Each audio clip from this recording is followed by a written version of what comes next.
AI तुमची नोकरी खाणार आहे, एआय तुमचे शेअर मार्केटमधले गेन खाणार आहे, एआय तुमचं आयुष्य खाणार आहे. म्हणून वेळेत चायची टपरी टाका किंवा वडापावच्या गाडा लावा. असा डायलॉग आजकाल सगळीकडे ऐकू येतो. एआय येणार आणि सगळ्यांच्या नोकऱ्या संपवणार, भारतामध्ये जॉब्स राहणारच नाही, माणूस निरुपयोगी होणार. मी थेट सांगतो की हे विधान जास्तीत जास्त नाट्यमय आहे, व्हायरल होण्यासाठी केलेली अतिशयोक्ती आहे. पण यात तर्क कमी आणि भीती जास्त आहे. आज आपण डेटा, इतिहास आणि भारताच्या लेबर स्ट्रक्चरच्या आधारे हे सगळं व्यवस्थित समजून घेऊया. कारण गुंतवणूक असो किंवा करिअर, निर्णय भीतीवर नाही तर माहितीच्या आधारावर घ्यायचे असतात. नंबर एक, इतिहास काय सांगतो. जेव्हा एटीएम मशीन आली तेव्हा लोक म्हणाले की बँक टेलरची नोकरी संपली. पण प्रत्यक्षात काय झालं, अमेरिकेत लाखो एटीएम बसवले गेले तरीही टेलरची एकूण संख्या कमी झाली नाही, उलट वाढली. कारण एटीएम मुळे प्रत्येक शाखेत लागणाऱ्या टेलरची संख्या कमी झाली, पण शाखा चालवण्याचा खर्च कमी झाला. त्यामुळे बँकेंनी जास्त शाखा वाढवल्या. परिणामी एका शाखेसाठी कमी टेलर लागले आणि सरकारने खूप जास्त शाखा उघडले. इक्वल टू एकूण रोजगार वाढ झाली. त्यालाच म्हणतात ऑटोमेशन पॅराडॉक्स. मशीन एखादं काम स्वस्त करतं, त्यामुळे मागणी वाढते आणि पूर्ण उद्योग विस्तारतो. भारतामध्ये 1990च्या दशकात बँका संगणकीकरणाच्या विरुद्ध मोठे संप झाले होते. लोक म्हणाले होते कम्प्युटर आले आता लाखो नोकऱ्या जातील. पण आज बघा, core banking, net banking, mobile banking, UPI, fintech, संपूर्ण डिजिटल वित्तीय परिसंस्था तयार झाली आहे. Product manager, cyber security, fraud analyst, payment integration हे रोल 1995 मध्ये अस्तित्वातच नव्हते. म्हणजे कम्प्युटरने बँकिंग संपवलं का? नाही, त्याने बँकिंग बदललं. आज एआय जी भीती पसरवते तीच स्क्रिप्ट कम्प्युटरच्या काळातही वापरली गेली होती. नंबर 2, भारताचे लेबर स्ट्रक्चर समजून घ्या. भारत हा लेबर इंटेन्सिव्ह देश आहे. आजही सुमारे 43 ते 45% कार्यबल शेतीमध्ये आहे आणि जवळपास 90% लोक इन्फॉर्मल सेक्टरमध्ये काम करतात. म्हणजे छोटे दुकानदार, बांधकाम मजदूर, स्थानिक वर्कशॉप, रस्त्यावरील विक्रेते. प्रामाणिकपणे सांगा, पुढच्या 10 वर्षात कोणता एआय मॉडेल बांधकाम साईटवर सिमेंट मिक्स करणाऱ्या मजुराला पूर्णपणे बदलणार आहे? कोणता रोबोट सकाळी 6 ते रात्री 10 किराणा दुकान सांभाळणार आहे, उधारी देणार आहे, ग्राहकांशी नातं ठेवणार आहे? ऑटोमेशनच्या आरओआय म्हणजेच रिटर्न ऑफ इन्व्हेस्टमेंट जास्त पगार असलेल्या अर्थव्यवस्थांमध्ये जास्त असतो,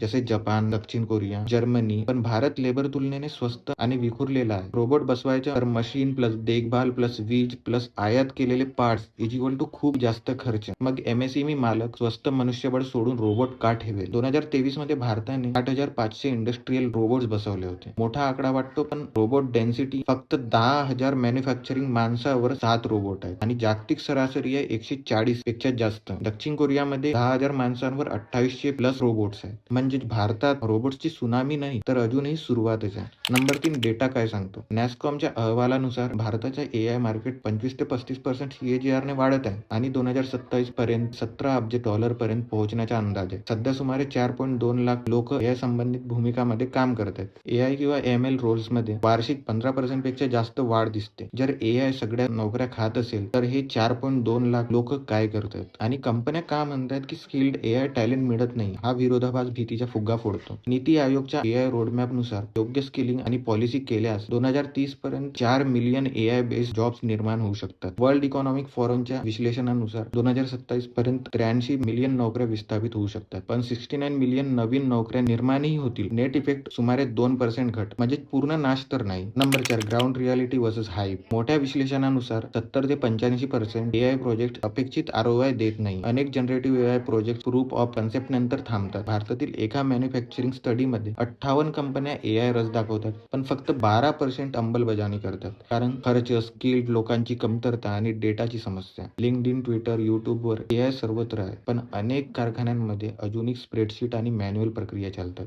नंबर 5, डिजिटल पेमेंट्सचे उदाहरण. यूपीआय आणि डिजिटल पेमेंट्स वाढले तेव्हा लोक म्हणाले की कॅशियरची नोकरी संपली. पण उलट UPI integration engineer, fraud risk analyst, payment product manager, नवीन भूमिका तयार झाल्या, फिनटेक इकोसिस्टम तयार झाला. आजही अनेक व्यवहार कॅशमध्ये होतात. म्हणजे डिजिटल कॅश संपवलं नाही, फक्त पर्याय वाढवले. नंबर 6, मग खरी भीती काय? खरी भीती ही नाही की एआय सगळ्यांच्या नोकऱ्या खाणार. खरी भीती ही आहे की आपण हाय व्हॅल्यू एआय जॉबसाठी स्वतःला स्किल करू शकणार की नाही. लो अँड रिपिटेटिव्ह कामांवर दबाव येईल. हो, काही भूमिका कमी होतील, पण नवीन भूमिकाही तयार होतील. प्रश्न आहे की तुम्ही कोणत्या बाजूला असणार. इकॉनॉमिक्सचा साधा नियम आहे, जनरल इक्विलिब्रियम सांगतो. तुम्ही सप्लाय साईड ऑटोमेट करू शकता, पण डिमांड साईड शून्य झाली तर सिस्टम कोसळते. जर एआयने सगळ्या नोकऱ्या घेतल्या तर उत्पादने कोण विकत घेणार, पैसा कोण कमवणार आणि मागणीच नसेल तर कंपन्या उत्पन्न कसे वाढवणार. म्हणूनच पूर्ण वाईप आउट ही कल्पना आर्थिकदृष्ट्या अशक्य आहे. इन कन्क्लुजन, एआय नोकऱ्या नष्ट करणार नाही, एआय नोकऱ्यांचा आकार बदलणार आहे. संक्रमण होईल, काहींना त्रास होईल, पण नवीन संधीही निर्माण होतील. भीतीवर प्रक्रिया देऊ नका, कौशल्यांवर काम करा, सतत शिकत राहा. कारण इतिहास सांगतो की तंत्रज्ञान नेहमीच बदल घडवते, पण माणसाला संपवायला संपत नाही. So thanks for watching this video. Please like share subscribe. This is Ashish over and out.